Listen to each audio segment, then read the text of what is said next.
Hello and a warm greetings, YYC. Welcome to my guest this morning, Mr. Chris Wiersma. How you doing, Chris? Excellent. Rock and roll, man. I love it. Right to the point. How is it doing? I am doing excellent.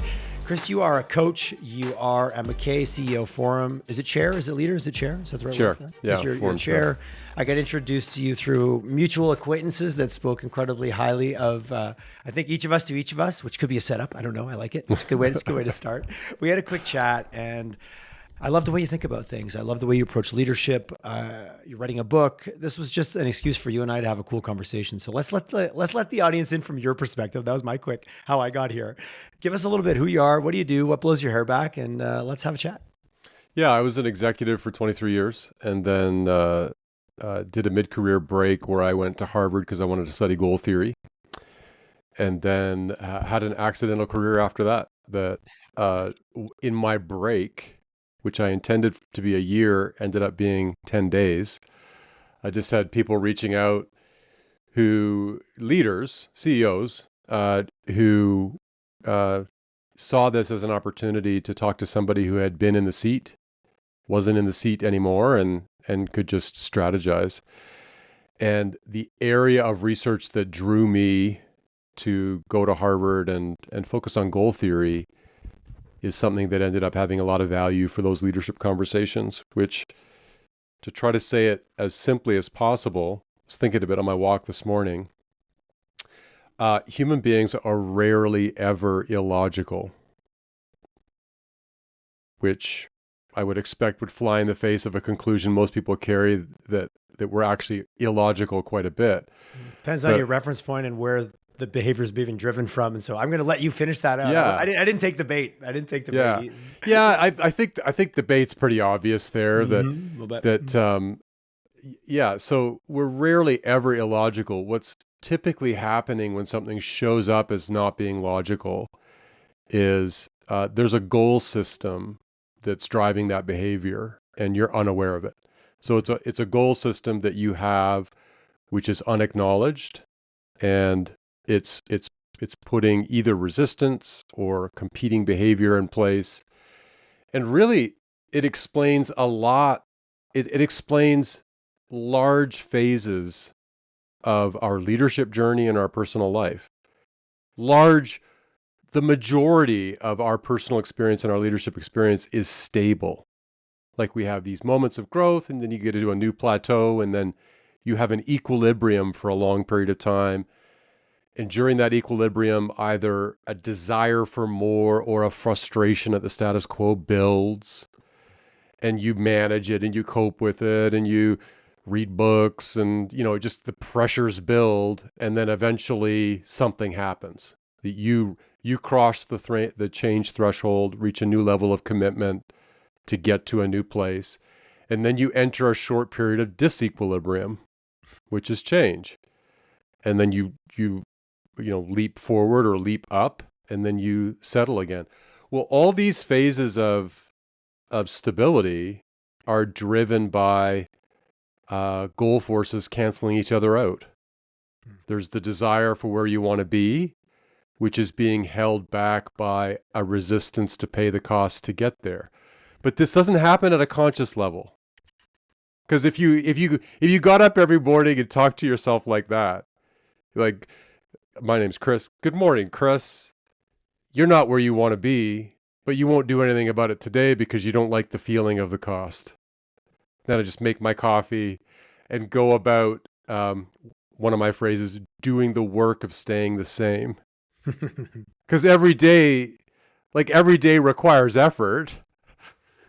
Sometimes when I'm talking to somebody who's become cynical about change, if I'm working with a leader who's cynical about change because they've been banging their head against the wall for a long time, I'll try to reframe it and say, instead of working for the change, you could quit the work of staying the same. Because look at all the things you're doing that are effortful. How much time and energy that's actually Yes. Yeah. It's just that effort is automatic. It's a habit. Because you've gotten used to it. You don't think about it. You find yourself doing it. And change can be a process of identifying those areas where you're deploying costless effort, automatic effort, and then just find a way to free that up and repurpose that for effort that's more interesting to you. But the point I was trying to make is these goal systems are like storm fronts. And when when you're not moving forward, and that's not always bad, because like, let's be honest. Well, stages and phases too, right? Mm-hmm. If you're gonna horsewhip yourself up every mountain you possibly can, that's not a life either. These over optimizers who are endlessly measuring everything and kind of embody what Buddhists call the hungry ghost. We're very addicted to that in the world of wearables metrics. Yeah, just never enough. When are you ever there? I was hanging out with a performance coach, does a lot of VO2 and blood lactate, and works with a lot of triathletes. And he said, Tyler, I've got a city full of accountants, engineers, numbers-driven people that come in with more wearables than you can shake a stick at. And he goes, I just asked them one question: how do you feel? And they can't answer. They're like, well, like, what number are you asking me for? Is it my watts? Is it my HRV? Is it my, he's like, no, I just like, when you're on the bike, how do you feel? He's like, okay, we're going to push all the data aside. So it just made me think about that. I love it. How do you feel? And they said they can't answer. Yeah. Yeah. There are very simple but profound questions you can ask yourself when you're considering a change proposition or areas where you're deploying effort. Because so much of our lives are like being in a trance where something strikes us, and so we're attracted to the idea and we do it, and then it gets momentum, and we do it because we find ourselves doing it, and you just kind of, you end up with all of these behaviors and routines that might have had an original purpose, but now they're just here because they've always been here, and you're just kind of doing it. So these simple questions can be, when you're considering an area where you are deploying effort or you're considering it, then you can look at it and say, what is it that I think I want here? What is the good thing that I want more of? What's the positive that I think I'm going to have more of if I do this thing? And it can be really good to ask yourself these Ukrainian doll versions of that question, that you ask it once, and when you get an answer, ask it of that answer. Well, what makes you interested in that good thing? Yeah, and then what makes you interested in that good thing? And then I think this simple line of questioning gets really powerful when you say, well, if it began to work, how would you first begin to notice it? So if you began to make progress toward this good thing that you say you want, or you're going to do this effortful activity because it's going to deliver this good thing, if it began to work, how would you first begin to notice it? Which I know is like, that's a convoluted, it would be easier We're in the to esoteric say a little bit for sure, but that's okay. Well, yeah, like it would be easier to say, what's the metric that would move if this was working? It's a different version of how's it going to feel, how's it going to sound. Yeah.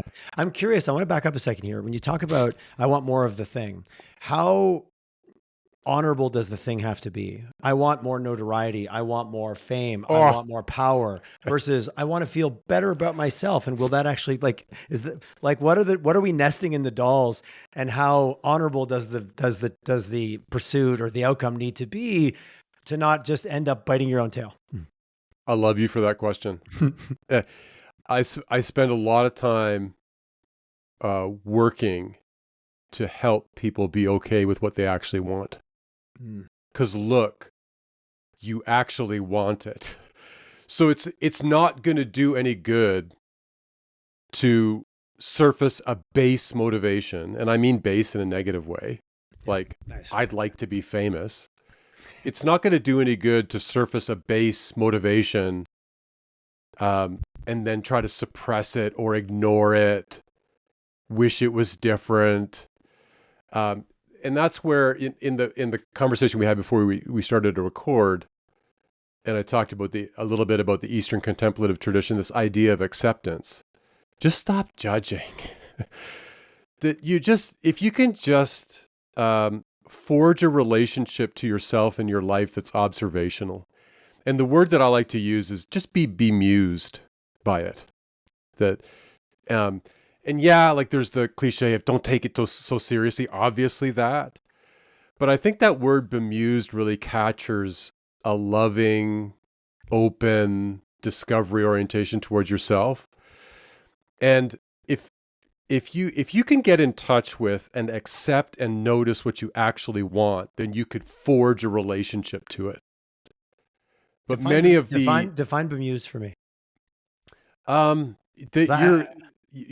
think it's in the direction of being amused, but it's not negative. Like it's not a negative. Puzzled, confused, or bewildered is what the internet defines it as.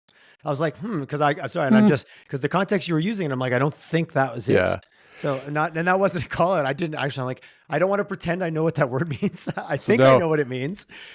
So I guess I'll trademark my own definition. Yeah, I know what you can. You have the microphone, my friend. Absolutely. Yeah. So maybe I need to find a better word. How I've meant that word when I've said it is, I guess amused is the right way. To be amused in a non-negative way. People often use the word bemused when they mean amuse, but to amuse is to entertain, and to bemuse is to confuse. Yeah. I think amused, I want to protect against the negative side of it, because it's not amused in a way where you're looking down on it and saying, oh, what a silly thing. I find that amusing. That more, it's not making it trite. You're giving it an open, gentle stance of saying, oh, that's interesting. Well, being gentle, we've almost taught that being gentle on ourselves is a form of weakness. And what good has it done to hammer ourselves excessively, as opposed to... It took me quite a few years, Chris, to go, yeah, this has kind of been working, but it kind of sucks as well. if you have an orientation towards the self that's more like manufacturing and less than agriculture, I just don't think that's going to work. You're going to go in there with hammer and nail. More like manufacturing and less than agriculture. Explain. I love it. I get it. I think I get it. Please unpack. Artificial, constructed, using force, being direct, hammers and nails. This is what I want. I'm going to architect it this way.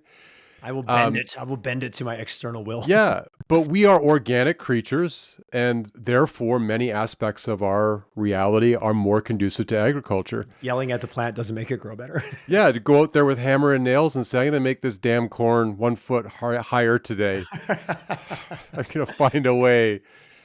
And to go back to what you asked about what you want and the moral dimension of it, or the acceptability dimension of it.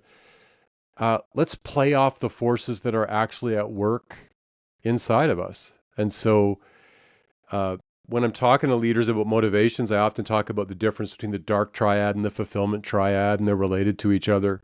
And the dark triad is power, status, and affiliation. So power is, how can I leverage the things that I want from others instead of ask? Like, how can I get it? And of course, there's a spectrum all the way from, influence that's okay to influence that's not okay to maybe too much of an arm bar to, damn it, like tyranny. I'm just going to take it. Well, the fine line between influence and manipulation. I think you get to do influence many times. You get to usually only do manipulation once, because people are like, wait a second, that didn't feel very nice. Yeah. We all have we have relatively good meters for that the second time often. Yeah. Leaders that manipulate usually either change companies a lot or have, massive, wow, half my team just resigned. It must be them. I wonder. Do you think it's them? There can be powerful moments when somebody's awareness ticks up, though. And, if you talk to somebody who's had an unconscious pattern of manipulation and find out that they've cultivated a tendency to use power, which I'm going to extract what I want instead of asking for it, then there are many times that they can have what's called a subject-object shift, where take something they've been subject to because they were not objective about it, bring it above the line, and then like crack it open and explore it and say, so when you look at these behaviors where you've extracted what you've wanted instead of asking for it, what were the fears and desires that were at work in there? What was the good thing that you wanted, and what were the bad things that you tried to avoid? What were the tactics that you used? How did that feel? What's the long-term effect of that?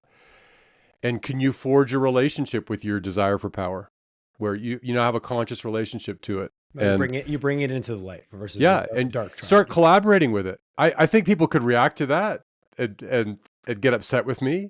But I really think you should collaborate with your truth instead of just wishing it was different or trying to suppress it or waterboard it or turn it into something else. Well, you remind me a bit of some of the internal family systems work that I've read about recently, which is so fantastic, of like, I've started to really recognize when 11-year-old me shows up, but uses 51-year-old me's aggression, power, intelligence, Or credit card. credit card. Yeah, credit. Maybe less of that, but more of the like. My wife would be like, "Whoa, that was an outsized reaction to that situation." I'm like, "Wow, 11-year-old me just pushed the nuclear button of 51-year-old me." But until I read that book, I didn't all of a sudden go, "Okay, what's he doing? He's protecting himself." And that's been my own journey. And sorry, it's what resonated with me when I heard you say that. Yeah. And it still happens. I'm able to be a lot more gentle and a lot more understanding with it. And it's a process. Yeah. Just had what happened recently. That's why it's top of mind for me. 11-year-old Yeah. old me showed up and burned the house down. Yeah, for sure. Yeah, awareness, and by the way, I'm a big proponent of that framework, and I even love the phrase that you use, "burn the house down," because one of the images that I think the researcher is Stephen Hayes. I think one of the images that he uses it's Schwartz. Schwartz, I think. Yeah. Schwartz is the last name. I'm trying to pick. I can literally kind of have a mind's eye of the cover of the book, right? Yeah. He talks about protectors. Yes. The firefighter or the protector. And people think firefighter is positive, but no, here's the way the firefighter shows up in internal family systems theory. The firefighter will look at it and go, "Oh, this is bad. We're going to burn it down. We're going to burn the whole thing to the ground so that you don't have to be in it." That's how my firefighter shows up for sure. Yeah. And as a leader, that's very powerful. And it hasn't always been. I'm curious. Before I make a statement, in the people that you work with, has there often been something come up? Is it a feeling? Is it like, this just doesn't have to be this way anymore? Like the messiness of the human journey. A lot of times leaders certainly haven't been given the space, the time, or the task, or even the opportunity to go, "Wait, okay, I'm not liking how this is working." Not everybody's up for that journey. I can only imagine the people you end up working with are the ones that have had some glimpse or some moment, or it's just no longer acceptable to be the way it is for them. Yeah. There are three. I've noticed that there are three buckets, or three reasons that leaders tend to reach out. That some of them have hit a dead end, so stagnation. Others want to accelerate. They haven't hit stagnation, but they're not happy with their curve. Like they've extrapolated their curve, and they're like, I'm not at this rate, I'm not going to get where I want to go. Yeah. And then the third bucket, almost nobody shows up talking out of the third bucket. But it's funny how often the other two buckets are related to this. It's fulfillment work. That they'll often show up and use the language of stagnation, first bucket, or use the language of acceleration, second bucket. But it's really a proxy for the game that I started isn't doing it for me anymore.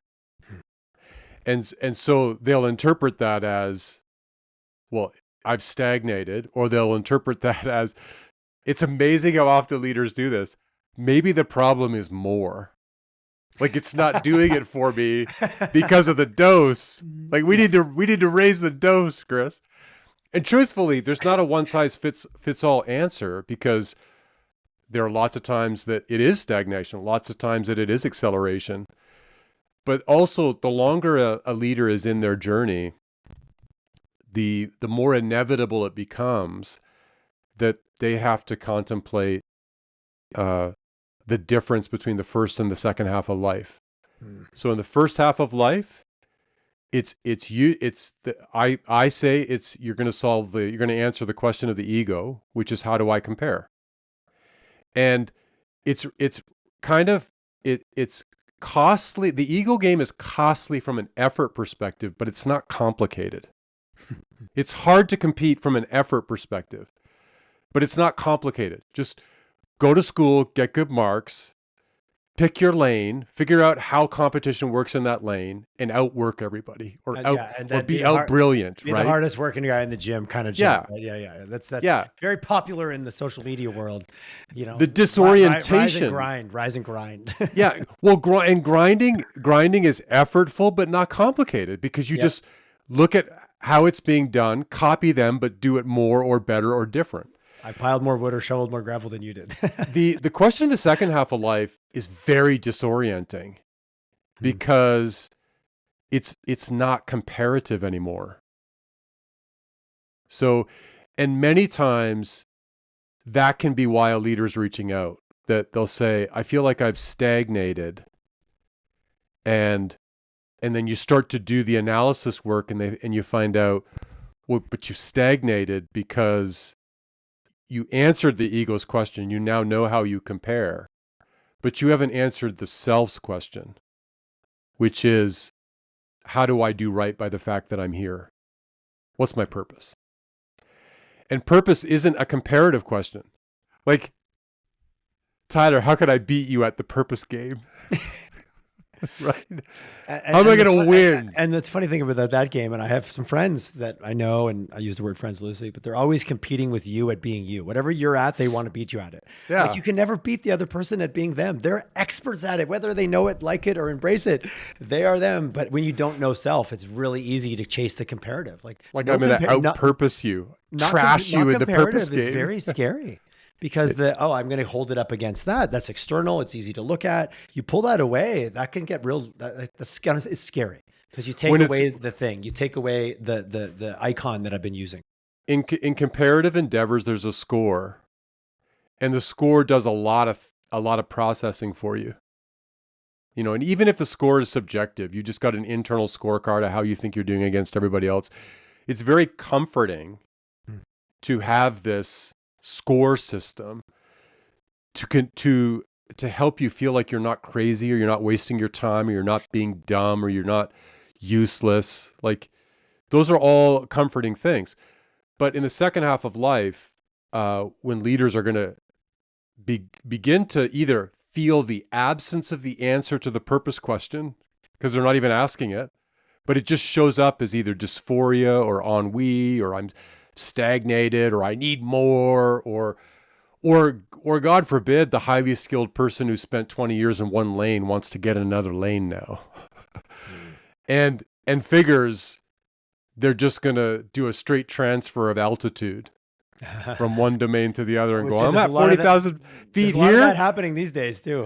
I'm going to be 40,000 feet over here because why? Because I'm a genius. Yeah. I got the Midas touch.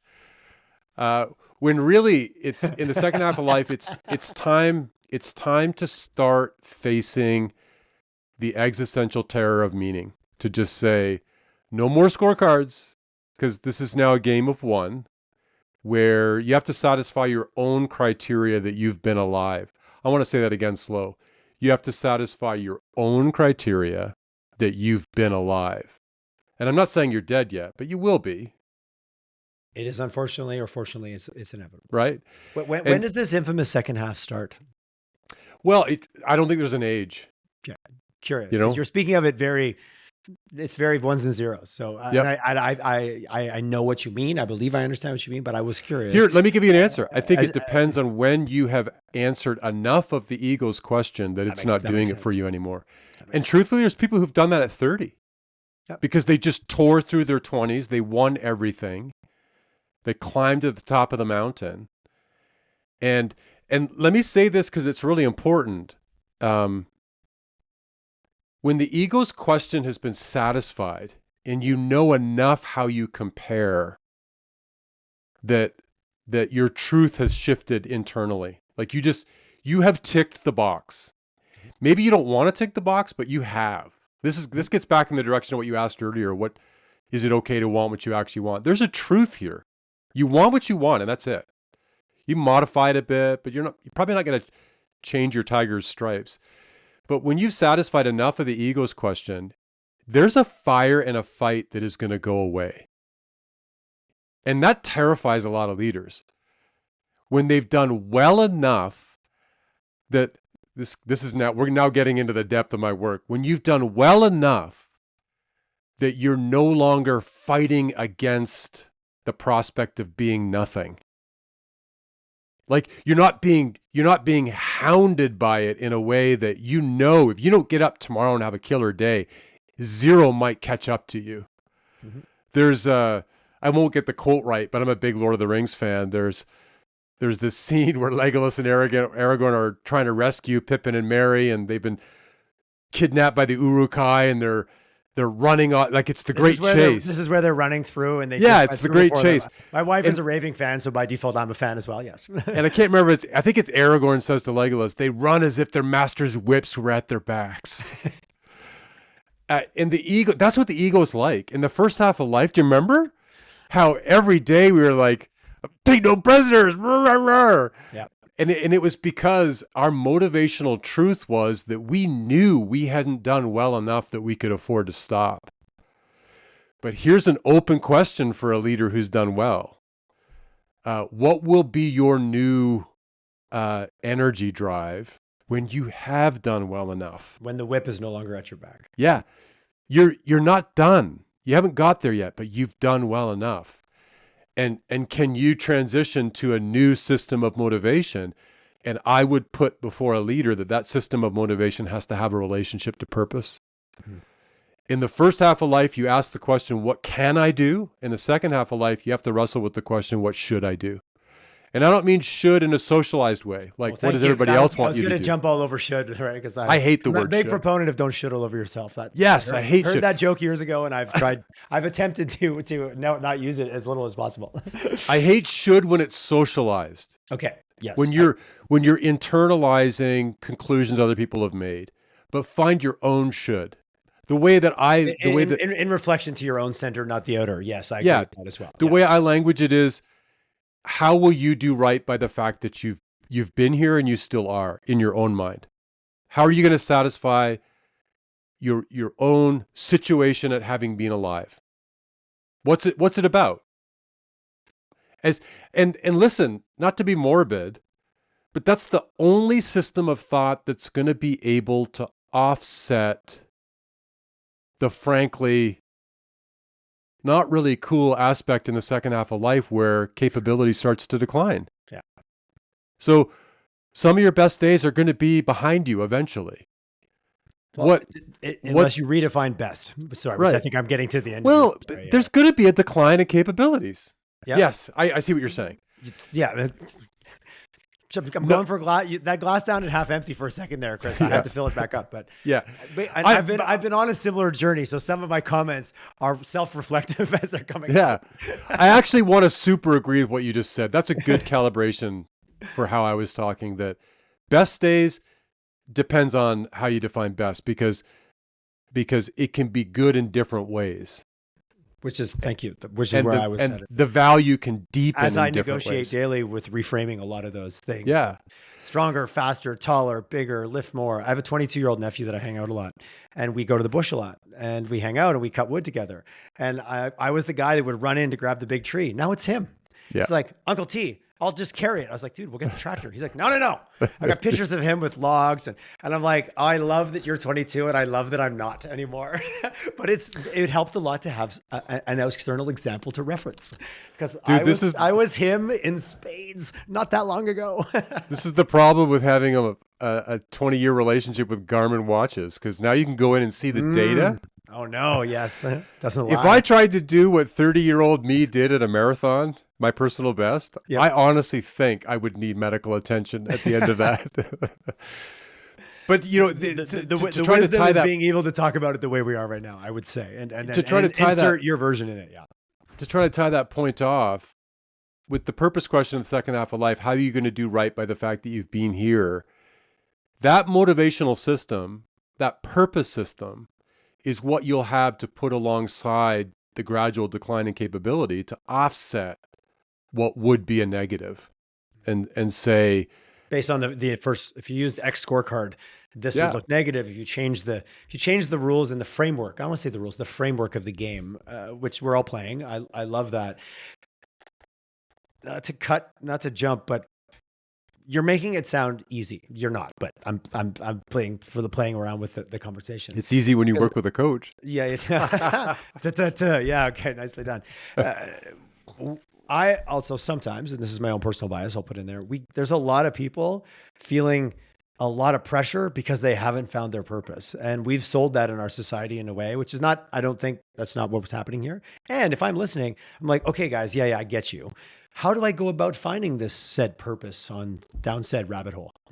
Yeah, that is not the work of a moment. And the thing that I should say most clearly is the hard part of finding purpose is getting everybody else's noise out of your signal. Because like I said, the ego's question is an aggregate. The ego's question is comparative. The soul's question for purpose in the second half, it's individual. It is your own scorecard, and it's lifted up against your own criteria for satisfaction. So it's experimentation. There are guiding questions that I use, which are, when you were 14, what did you dream about? Because around 14 is about the intersection of some sense of who you are, like you've left behind your childhood silliness, but you haven't taken up adult cynicism yet. So somewhere around the beginning of high school, you started to get real, but you hadn't been ruined. I like a little silliness now and again. I just like the word silly. Yeah. So what did you want to go out and do when you were 14? What did you spend the last 10 years doing? It's Saturday night with your friends. What can you talk about endlessly and effortlessly? This question is so important. What have perfect strangers complimented you about in a pattern, like more than once? That's a good one. And lastly, if you knew failure was impossible, what would you go out and do tomorrow? And those prompts start to, hopefully you'll notice, all those prompts don't ask you to introspect. They ask you to consider a data set. So I think purpose is hard to find. I love that you called them prompts, not questions. I think that's a powerful reframe right there in itself. I think if you're going to try to introspect your purpose, you're signing up for a really tough, subjective, grueling, unproductive exercise. You mean like that time I ate those brownies that they said weren't really that strong, but they were super strong? And the next 8 hours was the worst introspective nightmare I think I've ever been on. And I was like, I am good with that going forward. I'm going to avoid... The microdose was a lie. I'm going to avoid the disclosure hangover and not say anything. Oh, that's fine. I'm okay. I like to share about those times I fell down the stairs. I often learn more than the time I ran up them and felt like a star. But yeah, if purpose, I think the starting point for finding purpose is going to be data sets that can help you understand your rich existing experience areas.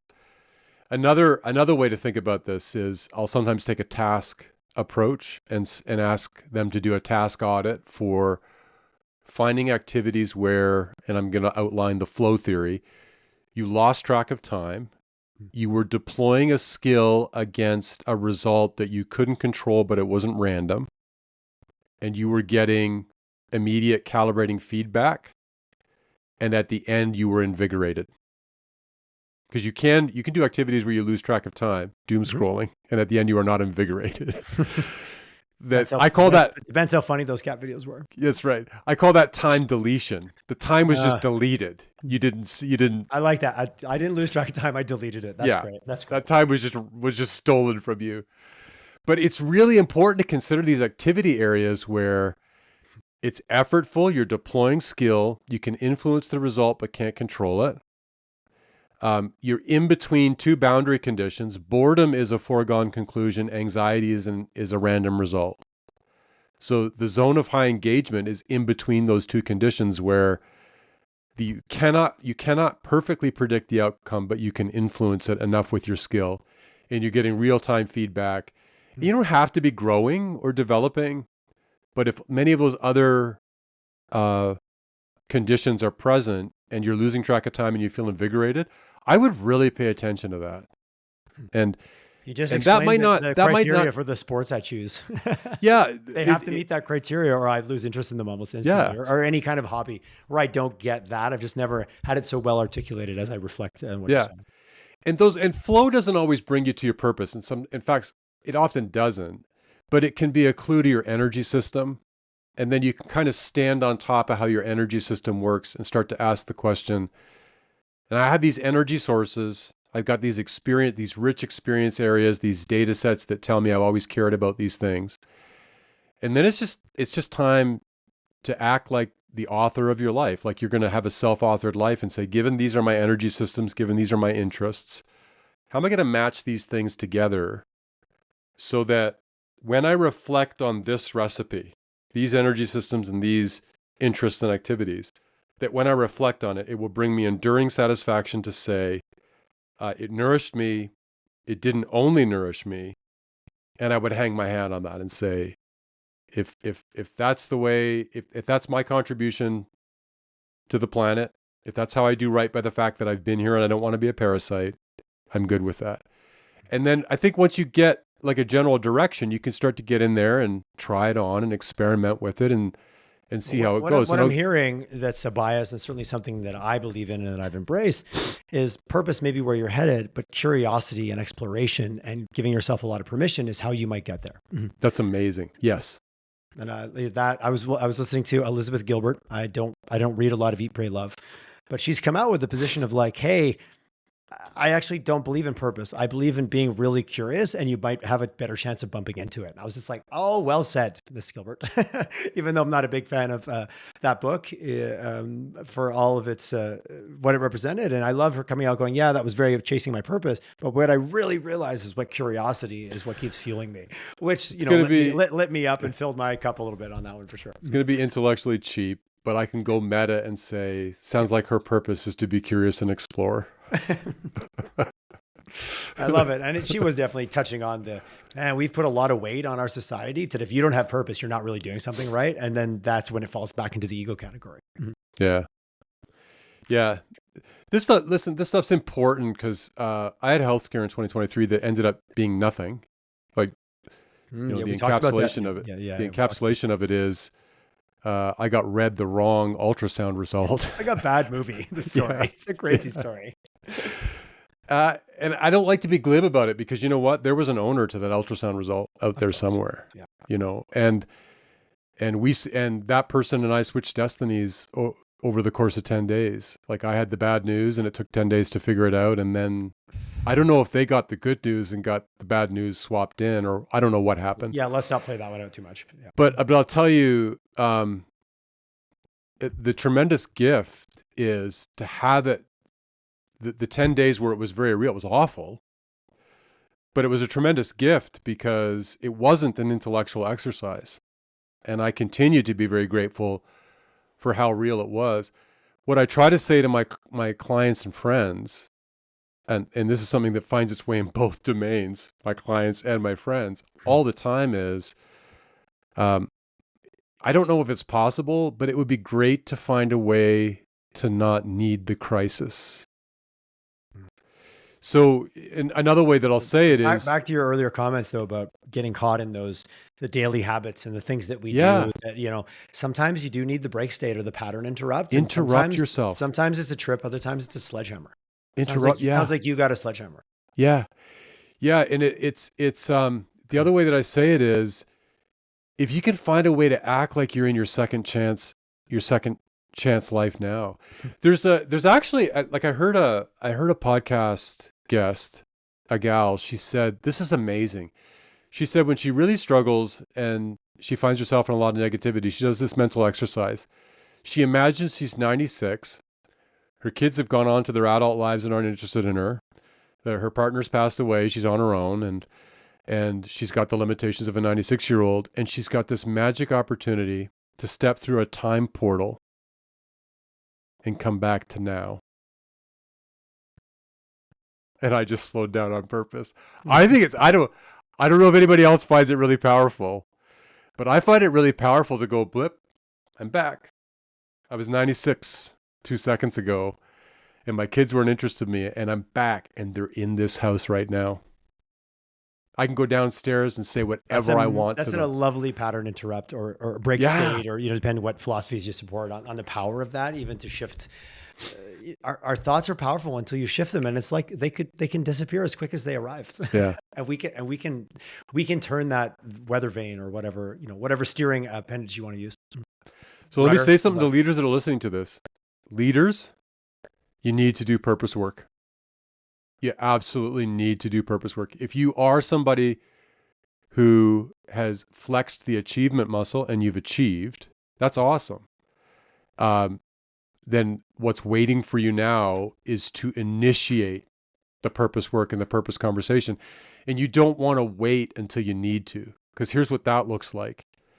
You feel stagnant, you feel depressed, or you've done passive coping for a long period of time and you've put something at risk, your health, like relationships. Oh, you've been self-medicating, you've been doing all kinds of you've things. death gripped it, right? Yeah. And our society, you can look around and although that scenario is prevalent in a lot of cases. And it doesn't need to be heavy or scary, or like it can be just like any other positive attribute you decided to incorporate in your life, like a regular fitness habit.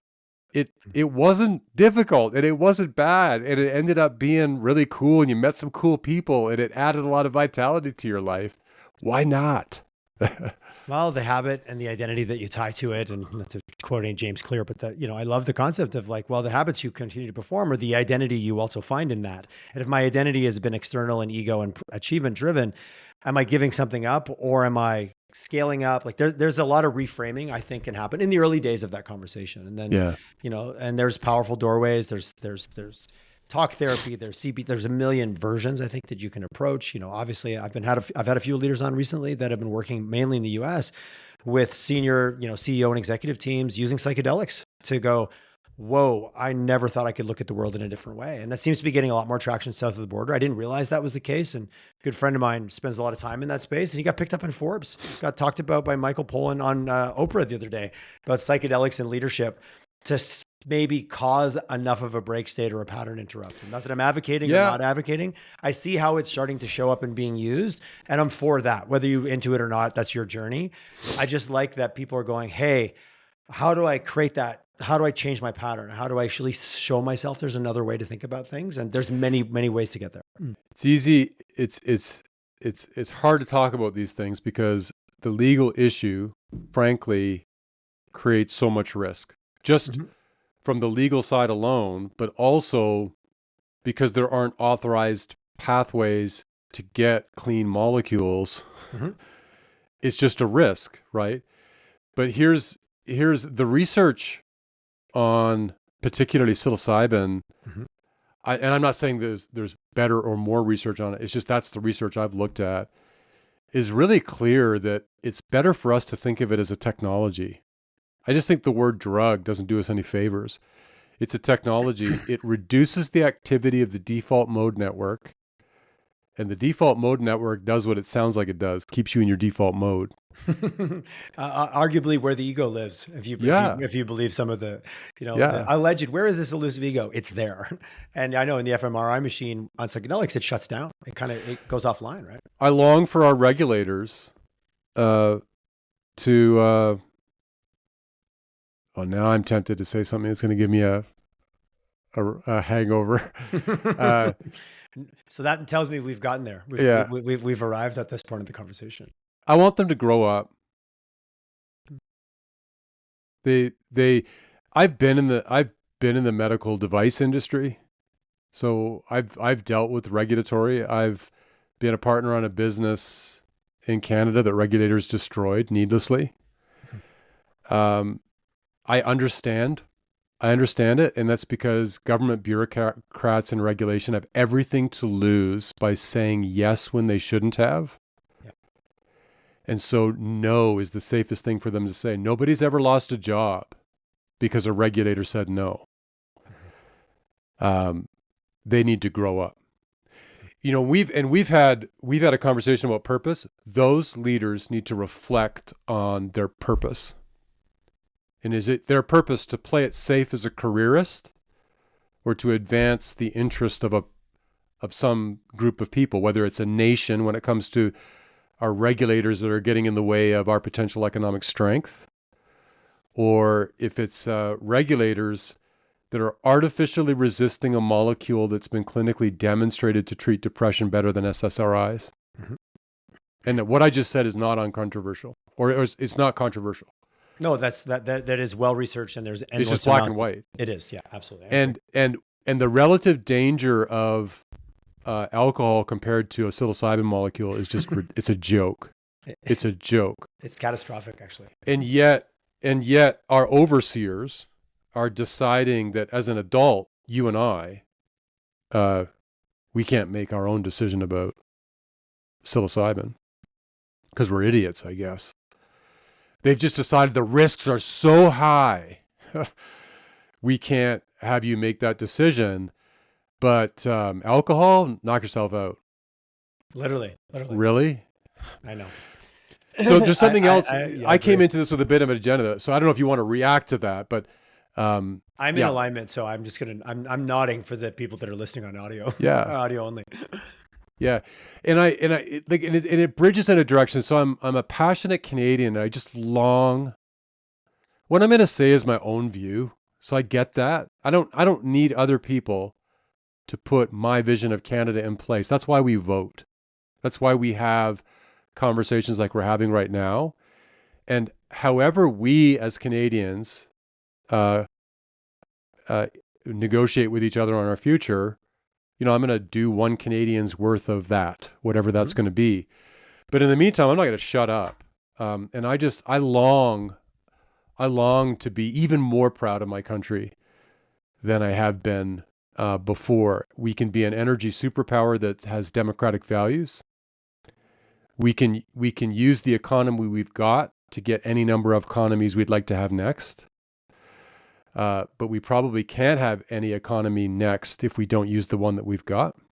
Agreed. I mean, it's just, and how do we, this is going to reveal a bit of my political decisions, but I don't know how it changes the climate for us to strangle ourselves, given that we're 2% of global emissions. Mm-hmm. But listen to this. I think if we ethically become more of an energy superpower and secure our place at the table, I think there's things that we would stand for as a country that nobody else would. I think we damn well have an obligation to do that. Well, the last barrel should be Canadian, right? That comment. Yeah. Yes. And so, when you and I had our first conversation, this speaks to, I've got goosebumps right now. This speaks to my passion right now. My act of patriotism is I'm loving Canadian leaders even more. So my clients are Canadian leader, not only Canadian, but many of my clients are Canadian leaders, and I've been working with them and for them for a long time. I'm doing it at a whole new level right now because everybody thinks the ballot question is Trump. It's not. And let me say this. The United States does not owe access to its economy to anybody. Everybody, Canadians and everybody else just needs to grow up. The United States does not owe anybody access to its market, favorable or unfavorable. They're a country. They're the most prosperous nation on the face of the planet right now. What do they owe the rest of us for that? They don't owe us anything. And now let's turn the lens on ourselves.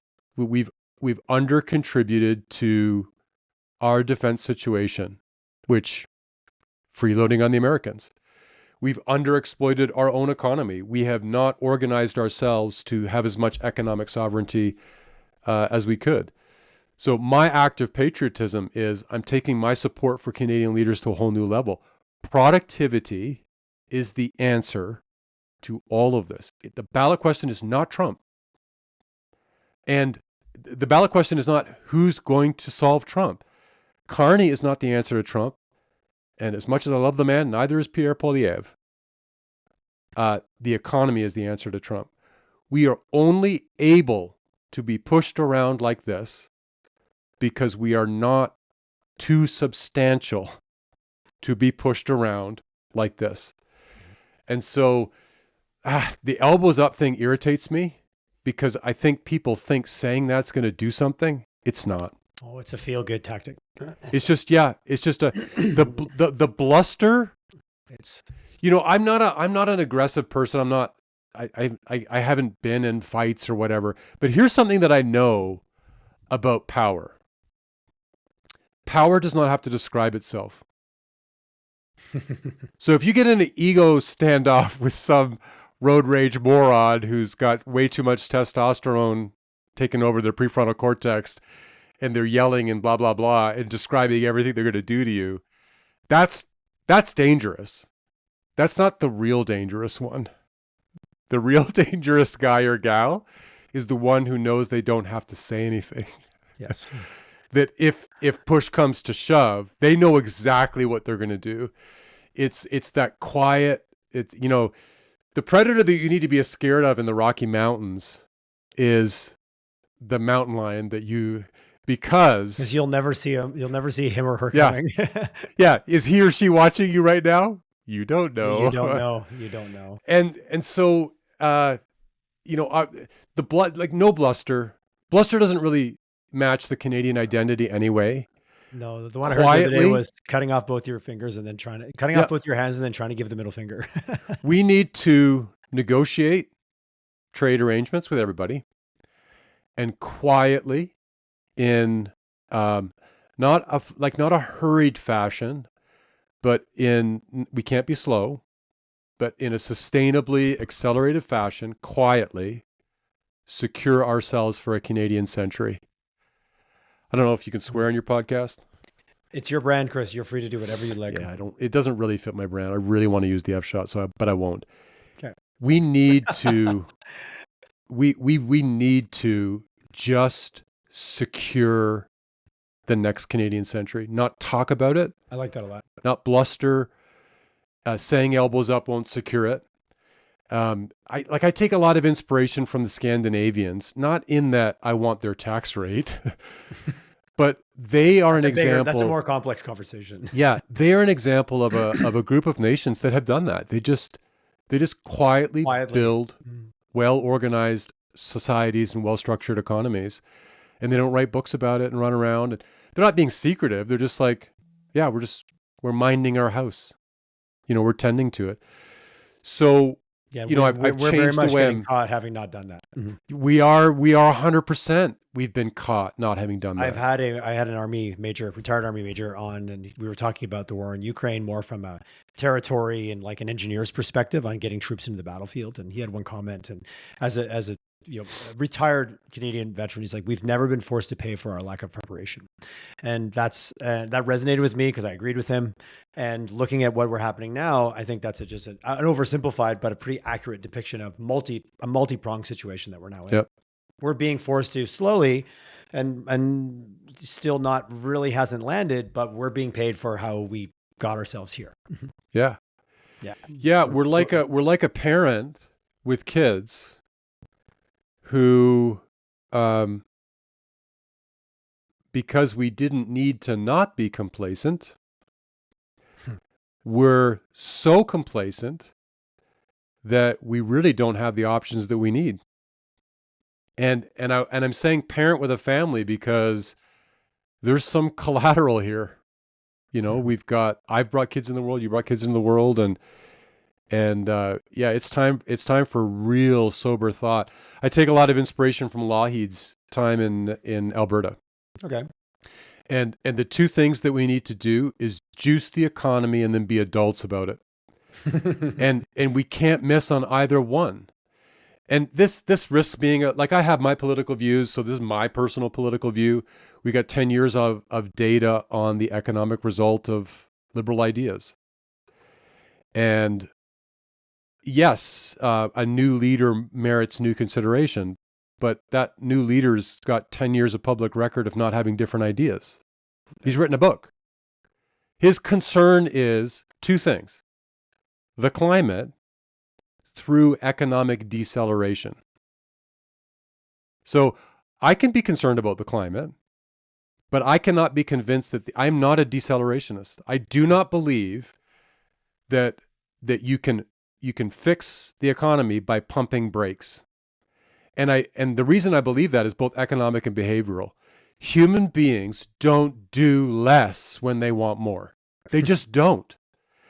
In North America, people are literally eating themselves to death because telling them to stop at their pantry door and just do less doesn't work. So, we're doing better with obesity and health, but it isn't because we taxed sugar. Can you imagine a sugar tax? And yeah, the tax on cigarettes, it does. Now we're into sin tax, which really doesn't make any impact. It does shape behavior. But what leads to a sea change of behavior is human beings pursuing alternative, positive results. Also, so isn't it the best way to change a system is to offer up a better way of doing the thing? Yes. Buckminster Find the Fuller, I think. new good thing you want instead Yeah. and substitute. And so I'm not an economic decelerationist. You mean I believe shame and punishment isn't the right approach? Yeah, right.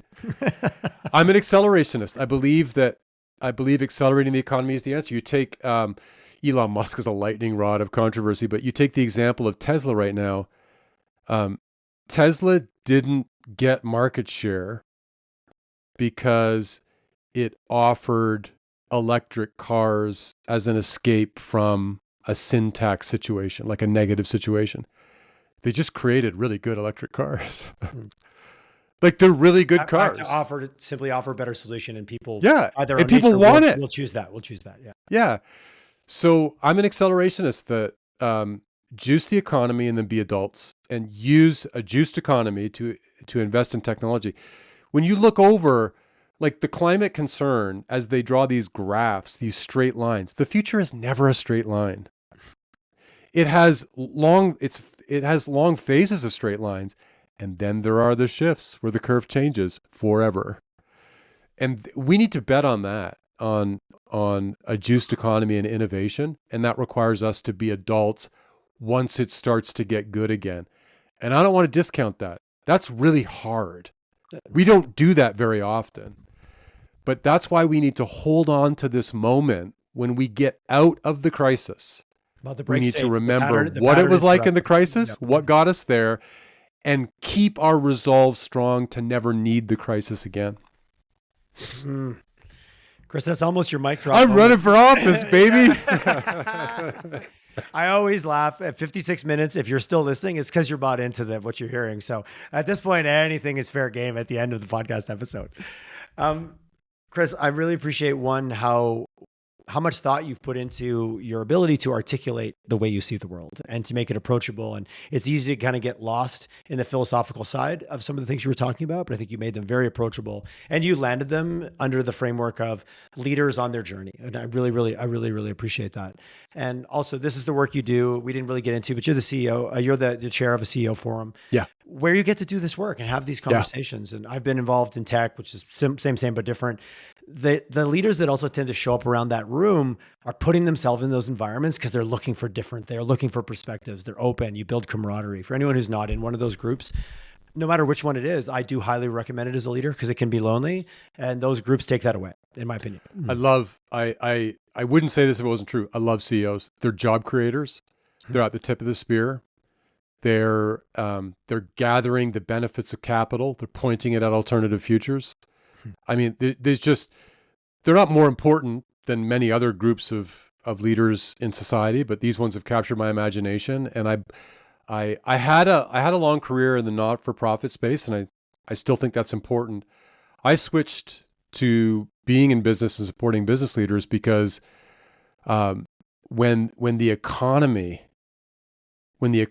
gets its sights set on something, the economy is what lights the dark side of our planet like a fanned ember in the night of space, because all those lights have all that electricity, and that's the economy.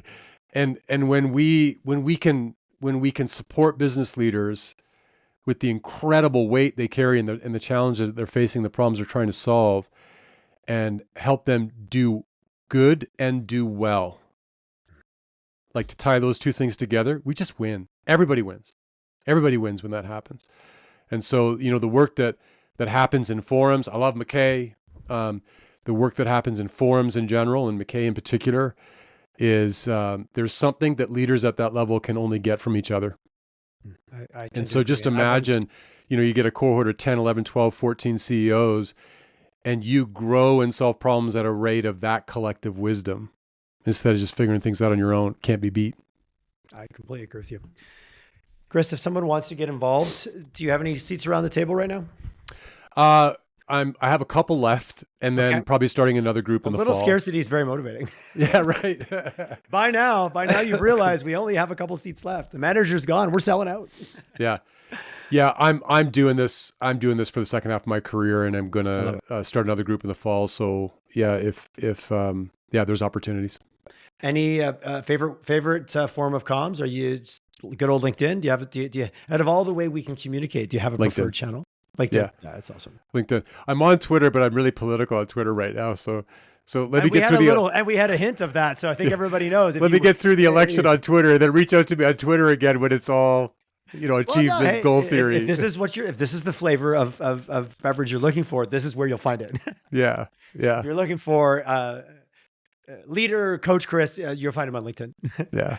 Chris, thanks for coming on. Thanks for your honesty. Thanks for the willingness to just have a good old-fashioned conversation, and for sharing your philosophies. I really enjoyed it. Thank you. It was a pleasure. Really appreciate it. Thank you very much.